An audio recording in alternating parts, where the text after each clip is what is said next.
Hey guys, welcome to the channel. My name is Jordan. I am a homeschool father, and my wife and I both homeschool our 11-year-old, now 6-year-old. And this is some information I wanted to go over regarding Pennsylvania and their homeschooling requirements. So I have my notes in front of me here so I keep track.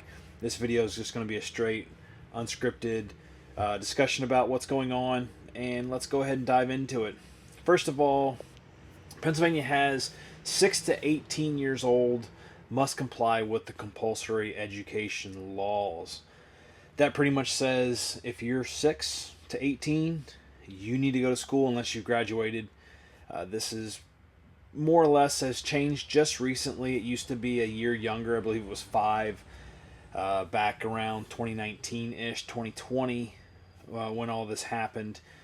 So that has changed. Homeschooling in Pennsylvania is governed by the Home Education Program Law Act 169, which outlines specific requirements for families opting to educate their children at home. Section 1327.1 of the Pennsylvania School Code provides a home education program designed to permit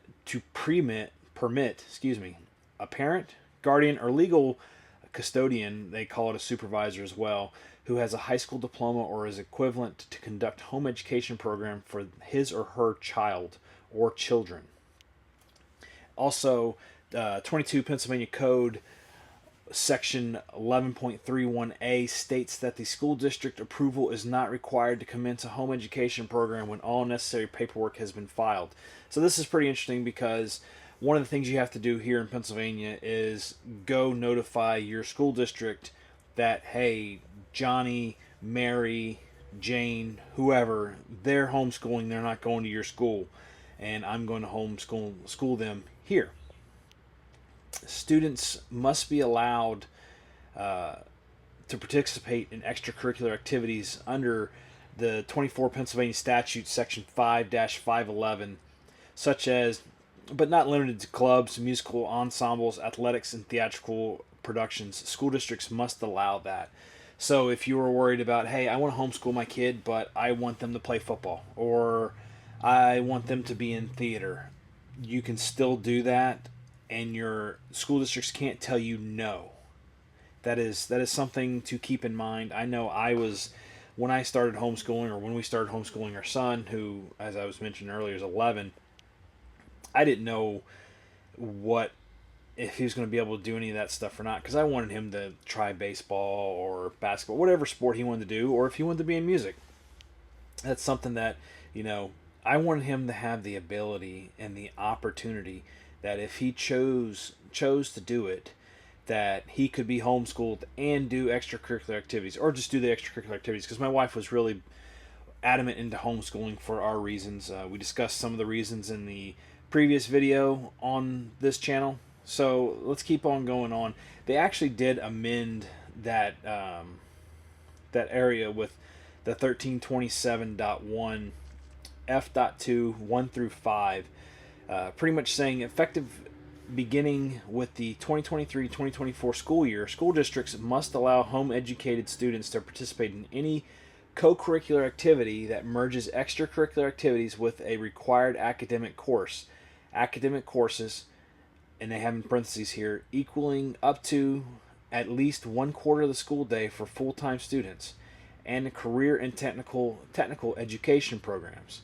Section 1327.1 also states of the school code, school districts need to develop policies and procedures to permit a child who is enrolled in a home education to participate in any of these co-curricular activities or that career and technical education CTE program. There must also be a way for attendance to be taken as well. So pretty much what they've done is they've changed it that if you want to be part of the science team, that's kind of how I saw it, science team or something like that, debate team, where you're doing it in one of your classrooms, but it's also extracurricular. Music's a good one too. That's just come to my mind. That you are allowed to do it. You're not going to be hindered if you're homeschooled by not allowing to do that, because of the fact that this changes the rules so that you can do that stuff. where it's not just limited to extracurricular activities or anything to that nature. So, what do I do with the school district? What do I need to do to let them know that I am homeschooling? So, there is an affidavit and an annual filing. You have to do this every year by August 1st. And it gets kind of easy whenever you think about it coming into schooling because of some of the other information that you need to put out as well that is due actually like June 30th, July 1st. That's due. So the affidavit, the initial one, August 1st, they're all August 1st, but again, as I was mentioning, like our school district, for example, we go out and do it all at once. We send in the evaluation forms and so on. So in the affidavit, you need to submit a notarized form saying, "Hey, my child, I am high school diploma, meet the equivalent of that, so on, and I am taking my child out of school, whether they were already in grade school or if you're starting off fresh, my child is not coming into school, grade school." In this affidavit, you should have your parent supervisor name, address, and telephone number in case they need to get in contact with you, the children's name or the child's name, and their age. Assurance that subjects are going to be taught in English, so you can't say, I'm affidaviting, pulling them out, and they're going to be taught in Spanish or, around here, Pennsylvania Dutch. Also, you need to outline proposed educational objectives by subject area, evidence of an immunization or exemption, evidence of health and medical services required by law, and certification of compliance with 24 Pennsylvania Statute 13-1327.1, which is the other information that we were talking about with the co-curricular, the career and technical education programs. So all that needs to be on forms. Either you can grab something similar to this from Pennsylvania's website. Pennsylvania is really good at this when it comes to the forms, or for instance, our school district in April, May, they do send out this form for us and let us know, hey, this just a reminder, if you're keeping your kid homeschooled again, you need to fill out this form and provide it. So that is pretty much a rough going of it. Evidence of immunization or exemption. If you are getting your children their immunizations, you make sure you have your immunization records.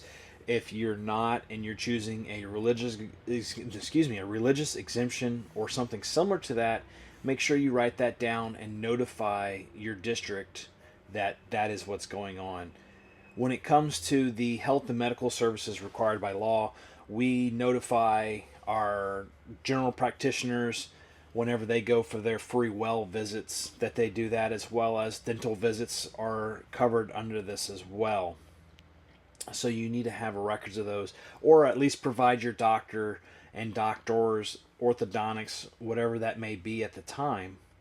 Provide those people the contacts to your school district so that in case they want to check on it, or if something arises, they have that information if needed. And then, it's an easy form. I'll try to show one, maybe do a short at some point. I'm looking to actually do our affidavit as well as provide our evaluation for our son here this week before we actually get into June, get ahead of the schedule here. But moving on, instruction time.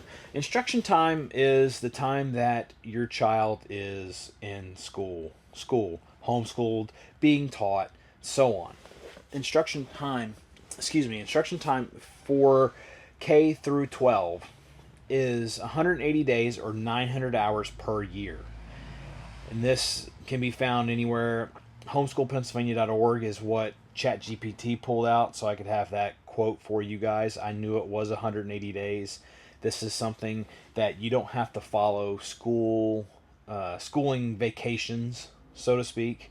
A big thing for us with this 180 days, we get it in early so our son is done quicker.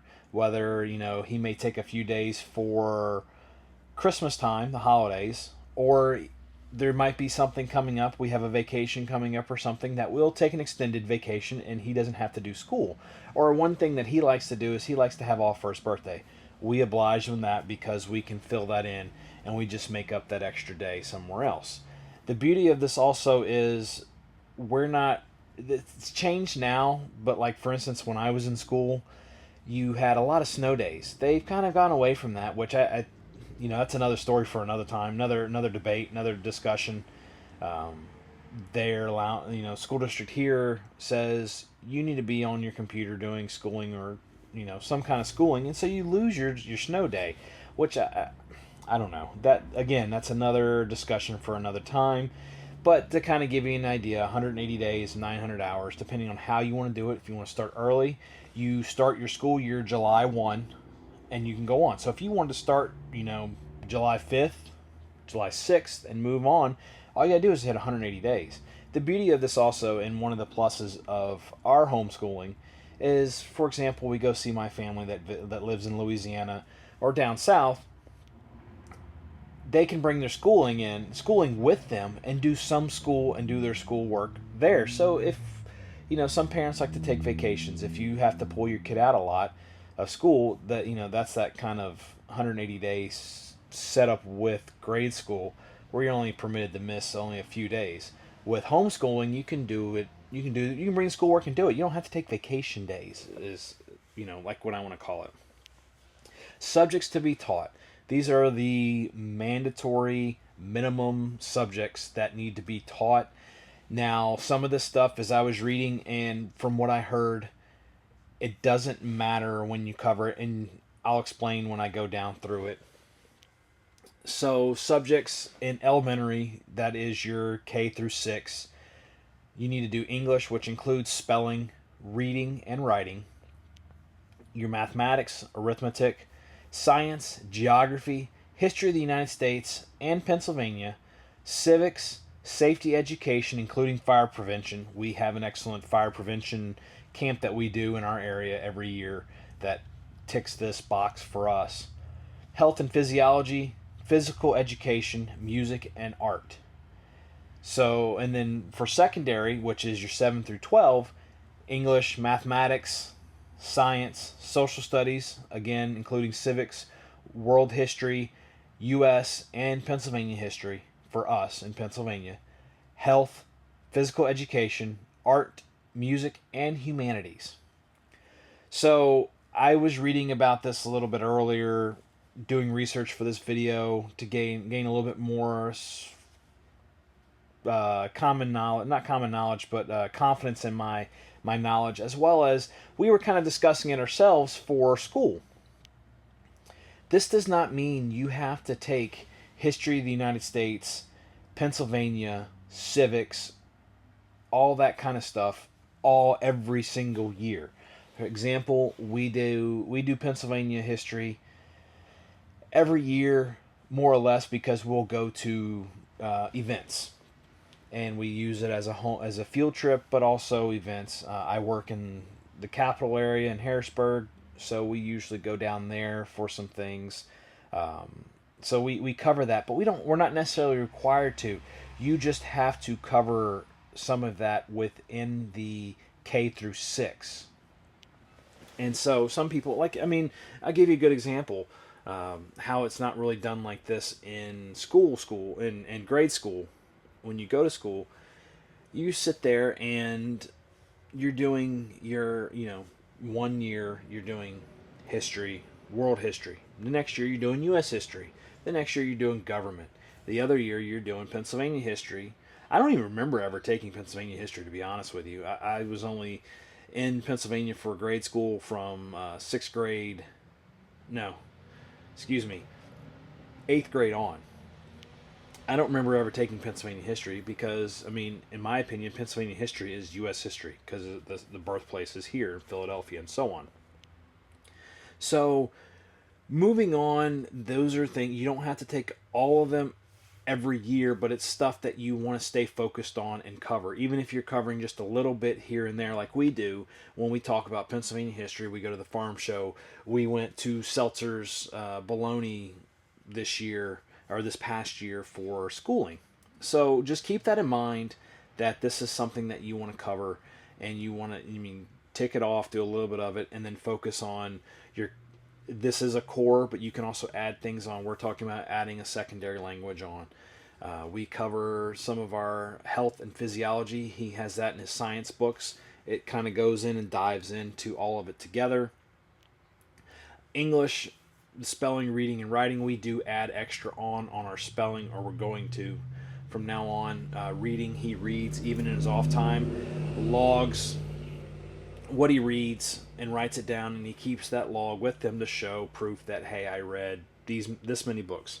We also have been doing extra writing where we have writing prompts on we will print out a monthly writing prompt information sheet, and we will go ahead and say, hey, pick 3 out of the week. You need to do 3 a week.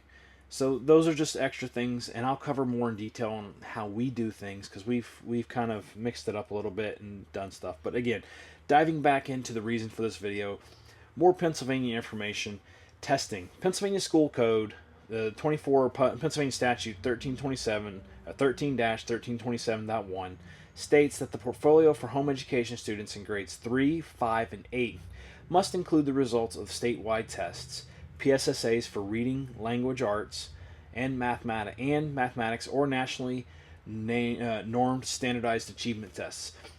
I will do a whole video on the standardized achievement test. We use the CAT test, the California Achievement Test. I come from Texas. In grade school, we had the TOS test and all that, but that I don't even think you can do so much of that anymore.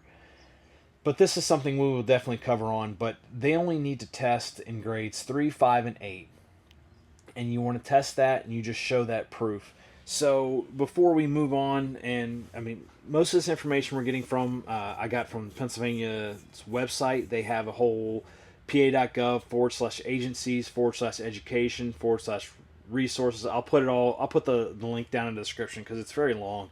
But they have a whole circular, they call it, discussing the home education program for people that want to get into this, and it's very informative.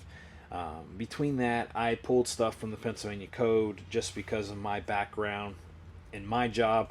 I'm a little bit more familiar with that whenever they release new information and got that out there. Other people and places that we've gotten from, Ask Pauline, great resource for schools in general, homeschooling to get information from. Homeschool Legal Defense Association, HSLDA, offers legal support and detailed explanations of homeschooling laws. I've gotten a lot of my information there too that I save in my folder. So I just want to go ahead and dive back into it and just do a quick recap. Ages 6 to 18 have to go to school. You need to provide a affidavit saying that your child is going to be homeschooled. Has to be notarized. And this gives your name, your information, proof of your courses that you're going to be teaching, evidence of immunization or exemption, your evidence of health and medical services, and certification of compliance with that. It's pretty much what you're saying is, I'm teaching my children. We are going to be going through homeschooling work. It's something that you're going to do. You're not just saying it just to say it to get your kid out so they can do stuff and go on. You're required to have 180 days from K to 12 of school or 900 hours per year. Your subjects: elementary, English, arithmetic, science, geography, history of the U.S. and Pennsylvania, civics, safety education, including fire prevention, health and physiology, physical education, music and art. Secondary, you have English, mathematics, science, social studies, health, physical education, art, music, and humanities. Don't forget, you have to test, your child needs to test either PSSAs or a nationally normalized standardized achievement test in grades 3, 5, and 8. And you need to also have an evaluator go over information that you did this year. or that you did the previous year once you get towards the end. That is due July 1. Your affidavit's due August 1st, so you have a little bit of a time in between there, but that is another big thing that we will discuss later, is the evaluator.